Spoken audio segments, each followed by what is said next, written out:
Assalamualaikum warahmatullahi wabarakatuh. Selamat pagi. Jumpa lagi di program matrikulasi Teknik Sipil Politeknik Negeri Balikpapan. Hari ini materi yang akan dibahas adalah tentang trigonometri 1, ya. Trigonometri itu sebenarnya adalah ilmu matematika yang membahas tentang sudut, sisi, dan perbandingan antara sudut dan sisi itu sendiri, ya. Basic yang akan digunakan, dasar yang akan digunakan adalah dasar bangun segitiga. Kenapa segitiga? Karena trigonometri sendiri sebenarnya dalam bahasa Yunani artinya adalah ukuran-ukuran dalam sudut tiga atau segitiga. Nah, jenis-jenis sudut, sebelum kita lebih detail membahas tentang trigonometri, kita akan membahas tentang sudut itu sendiri, ya. Jenis-jenis sudut. Jadi sudut itu bermacam-macam. Sudut itu sebenarnya ada 5. Ada sudut lancip. Ini sudut lancip, artinya sudut yang besarnya lebih kecil daripada 90 derajat. Ada sudut lurus, itu sudut yang besarnya 180 derajat. Ada sudut siku-siku. Ada sudut tumpul. Ini sudut tumpul yang lebih besar daripada 90 derajat. Dan yang terakhir adalah sudut refleks. Apa itu sudut refleks? Sudut refleks adalah sudut yang besarnya antara 180 dan 360 derajat. Nah, sudut ini simbol sudut, ya. Ini simbol sudut. Sehingga kalau kita membaca di sini, ini titik A, titik B, dan titik C. Di sini ada sudut C, sudut A, dan sudut B. Sudut A itu besarnya 90 derajat, sudut B besarnya 35 derajat, dan sudut C besarnya 55 derajat. Kalau kita perhatikan di sini, totalnya adalah sebuah segitiga, ya. Totalnya adalah 90 tambah 35 tambah 55 derajat. Jadi totalnya ada 180 derajat. Nah, cara penulisan sudut C sendiri itu bermacam-macam. Kita boleh menulisnya sudut ACB atau sudut BCA. Yang penting di tengahnya C. Di tengahnya C itu adalah sudut C. Kemudian sudut ABC atau sudut CBA itu artinya adalah sudut B. Besarnya 35 derajat.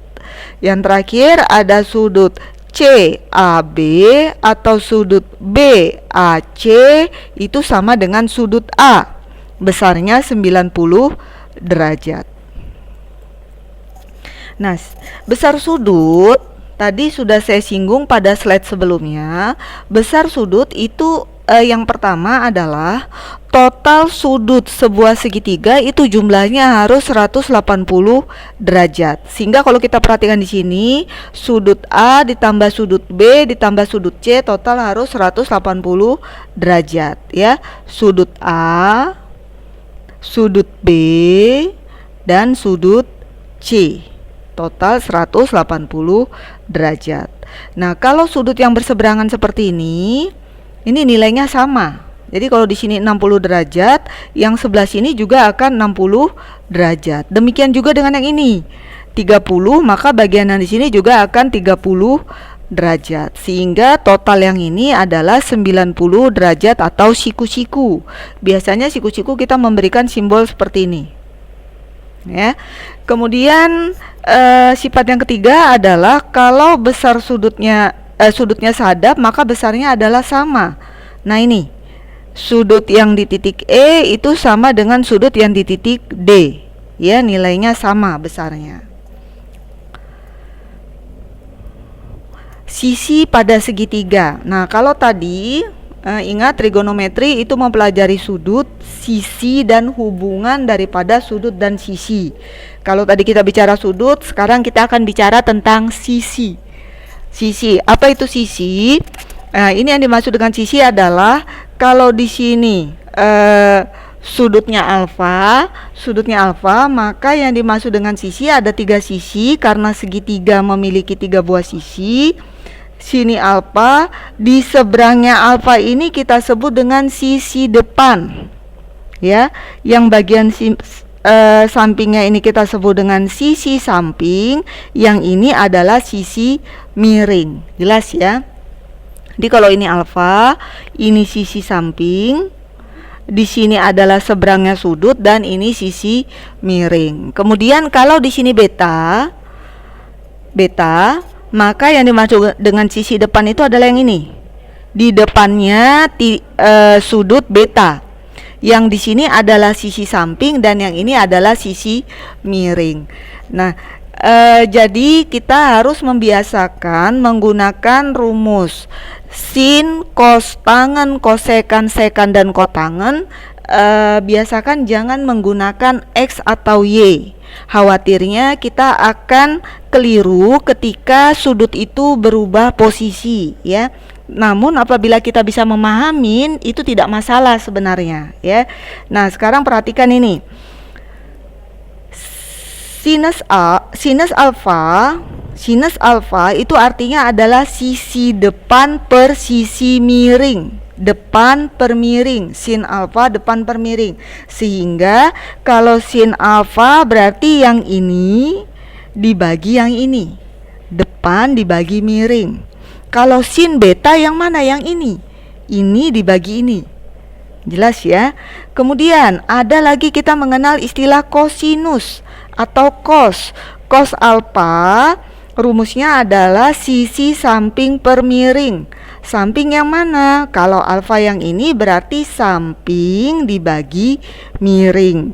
Kalau kosinus beta berarti samping per miring.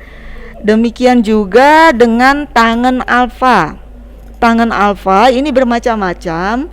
Kadang-kadang ada yang menulis TG alfa, maksudnya sama, tangen alfa atau tan alfa. Tan alfa itu adalah sinus per kosinus atau sisi depan per sisi samping.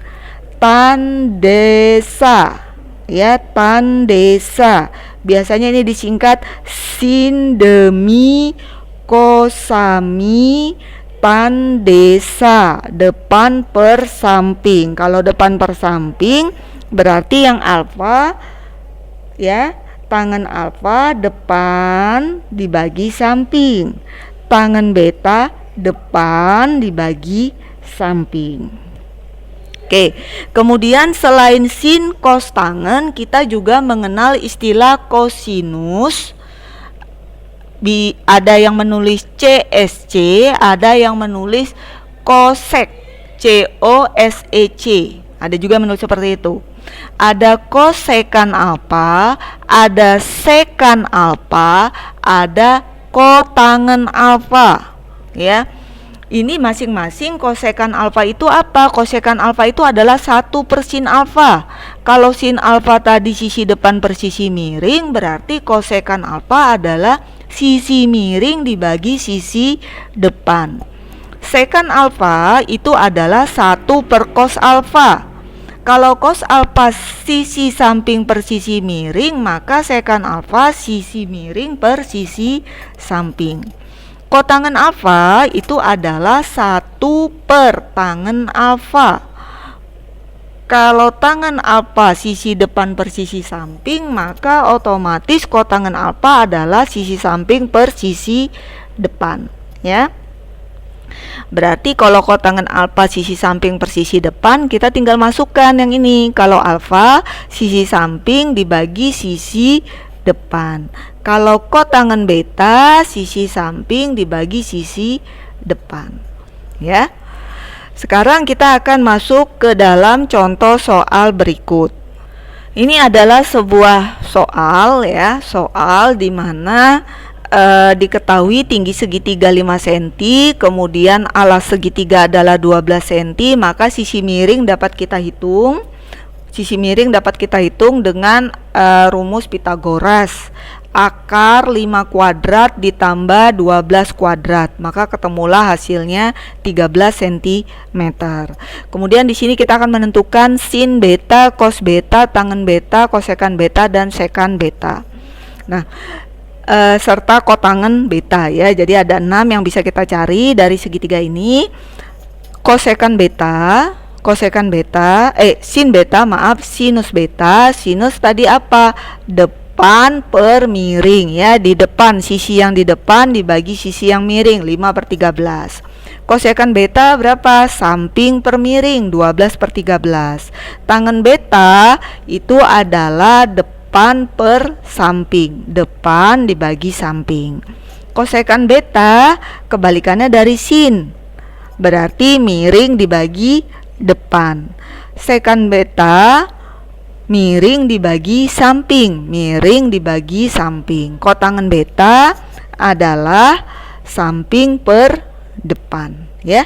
Sampai sini apabila kita sudah menguasai rumus yang tadi yang saya sampaikan pada slide berikutnya, menggunakan rumus sin, cos, tangen, kosekan, sekan atau kotangen pada segitiga yang sudah diketahui sisinya bukanlah hal yang sulit. Yang penting kita memahami yang dimaksud dengan sisi depan itu yang mana, sisi samping itu yang mana, jangan sampai terbalik ya. Kemudian saya akan masuk ke dalam contoh yang kedua. Di contoh yang kedua ini yang diketahui adalah koordinatnya. Koordinat X adalah -5, -2, Y adalah 3, dan Z adalah -5,4. Tentukan nilai sin Y-nya. Jadi ini ada segitiga X, Y, dan Z. Ini saya gambar, kita gambar sumbu kartesiusnya, di mana di sini adalah 0,0 ya. Kemudian kita tarik garis, kita cari koordinat titik X, -5,2. X-nya -5, ini -5, ini -5,2 ke atas, ini 2 ke atas. Oh, maaf, sorry, -5,-2, -2-nya ke bawah. Ketemulah titik X di sini. Kemudian titik Y 3,-2. X-nya 3, Y-nya -2. Tarik garis penghubung, ketemulah titik di sini. Kemudian titik Z, X-nya -5, Y-nya 4. -5, ini 4, tarik garis koordinat di sini. Kemudian kita hubungkan antara titik X, Y, dan Z. Tarik garisnya. Kemudian kita hitung berapa panjang dari X ke Y. Ini panjangnya total adalah 8 satuan. Dan tinggi segitiganya adalah 6 satuan. Sehingga jika ditanya sin Y, ini Y, sin Y itu apa? Sin adalah depan dibagi miring. Nah, untuk miringnya kita bisa cari dari mana? Ingat rumus Pitagoras ya, sisi miring sama dengan 8 kuadrat ditambah 6 kuadrat. Kita akarkan, ketemu nilainya 10. Sehingga sin Y adalah depan per miring, 6/10. Oke, itu contoh soal yang kedua. Nah, sekarang kita masuk ke contoh soal yang ketiga. Jika diketahui sebuah segitiga ABC, siku-sikunya di B. Jika cos A-nya itu 9/15, maka ditanya sin A-nya. Ya, kita bisa gambar segitiga ABC. Kemudian cos A, siku-sikunya di B, berarti ini B. Ini B. Ini titik A dan ini titik C. Kemudian cos A tadi diketahui 9/15. Cos itu apa? Cos itu samping per miring. Berarti kalau ini A, ini cos A berarti yang di samping A itu adalah sisinya yang ini, 9 dibagi yang miring 15. Kemudian kita disuruh mencari nilai sinus A. Sinus adalah depan per miring. Nah, untuk mencari depan, sisi depan ini kan belum diketahui. Kita bisa mencari dengan rumus Pitagoras, akar dari 15 kuadrat yang miring ini dikurangkan dengan 9 kuadrat. Ketemulah nilainya 12. Maka sinus A sama dengan depan per miring, 12/15. Ya, setelah memperhatikan 3 contoh soal tersebut, saya berharap kalian bisa memahami tentang materi trigonometri 1, di mana kita masih bicara tentang sudut dan sisi ya. Jadi tadi sekali lagi saya ingatkan, trigonometri mempelajari tentang sudut, sisi, dan yang ketiga adalah hubungan antara sudut dan sisi. Yang kita pelajari baru dua di trigonometri 1, sudut dan sisi. Saya berharap materi ini benar-benar bisa kalian pahamin. Apabila yang masih ada yang belum jelas, bisa ditanyakan ke saya langsung. Karena apa? Karena ini menjadi dasar untuk materi trigonometri 2, di mana nanti trigonometri 2 kita akan bicara tentang hubungan antara sudut dan sisi. Demikian yang bisa saya sampaikan. Kurang dan lebihnya mohon maaf. Saya akhiri. Wabillahi taufiq wal hidayah. Wassalamualaikum warahmatullahi wabarakatuh.